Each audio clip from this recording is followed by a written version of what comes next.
If I was to be asked what is my greatest advice to give you as a young man or young woman, it would be this message. People are not looking for you. They are looking for what you are carrying. And if you don't manifest what you are carrying, the world will ignore you. You can live an entire life and not be noticed by humanity. We can bury you in a cemetery and we would never know you were here except for that tombstone. And the reason is because most of the humans on earth live on earth but never manifest themselves. And so the most important goal in your life should be self-manifestation. But most people, you know what they do? Most people go through life quietly and safely tiptoeing to an early grave. We've been holding back. We have ideas that we don't act on, things we want to do. We're afraid to take chances.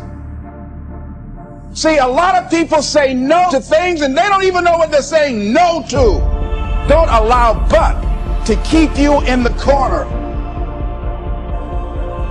There are a lot of people who say, but I tried once or twice and it didn't work out. And so they use that as an excuse not to ever come out again. Even if things don't work out, even if I experience defeat or failure, that does not make me a failure. It's a difference between failing and being a failure. If things don't work out, if you don't produce the results you want, that's all. But don't confuse who you are with the results that you produce. Do what you can, where you are with what you have, and never be satisfied. Yeah, don't get satisfied with yourself. Always know that wherever you are, you can enjoy more, that you deserve more. Where do you start? You start right here. And when do you start? You start right now.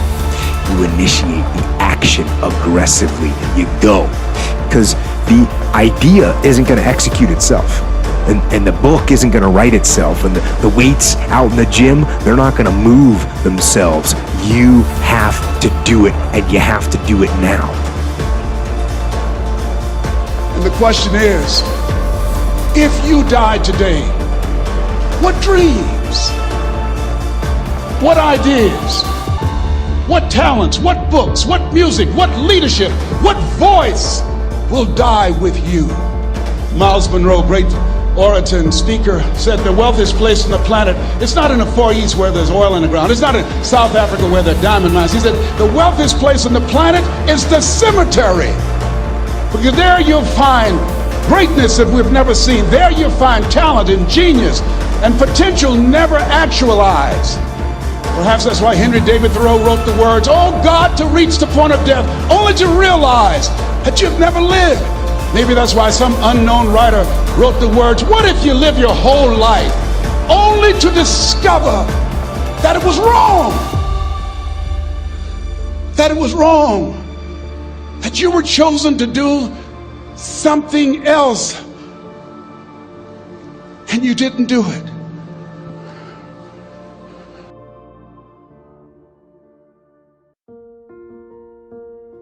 Part of the problem that we have right now in our culture is trying to diagnose the level at which the discussion should be taking place. And I think the reason that this is a tumultuous time is because it actually is a time for discussion of first principles. And it's that, and yes, first principles are virtually at the level of theology, right? Because first principles are the things that you assume and then move forward. It's like, well, what should we assume? Well, the dignity of the human soul. Let's start with that. You can't treat yourself properly without assuming that. You can't have a relationship with another person. You can't stabilize your family. You can't have a functional society. So what does it mean for this human soul to have dignity?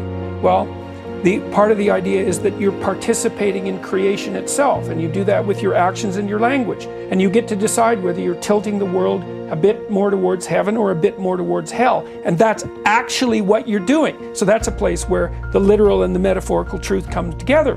And people are they're terrified of that idea, as they should be, because it's a massive responsibility. I learned a very valuable lesson. There can be a great deal of difference between cost and value.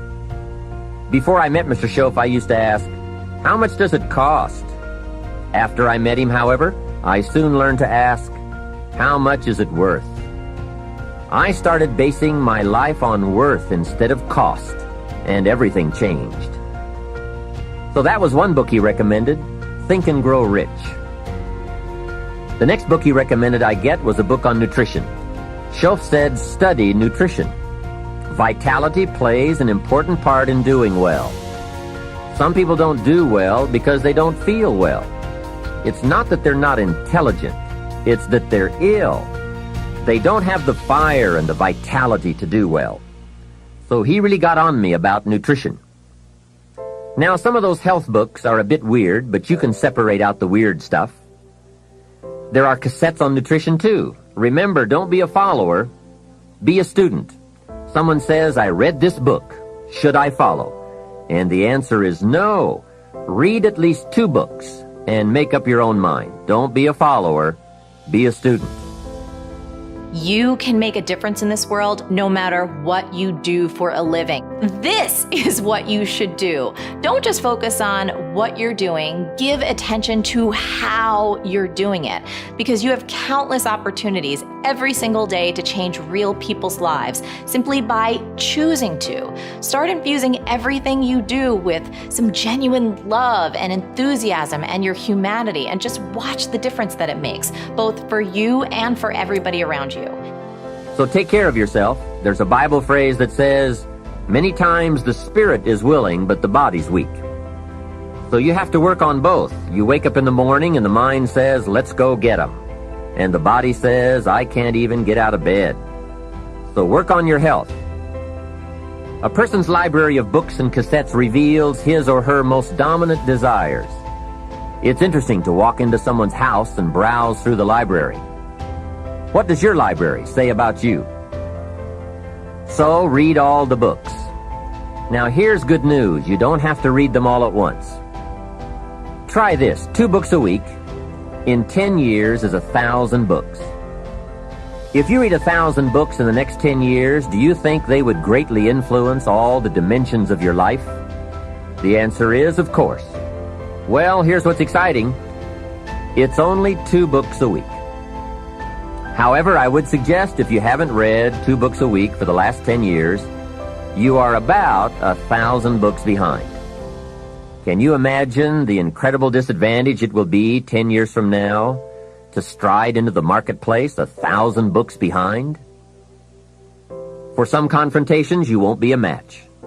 And for some opportunities, your knowledge will be too lacking. For some values, your philosophy will be too shallow.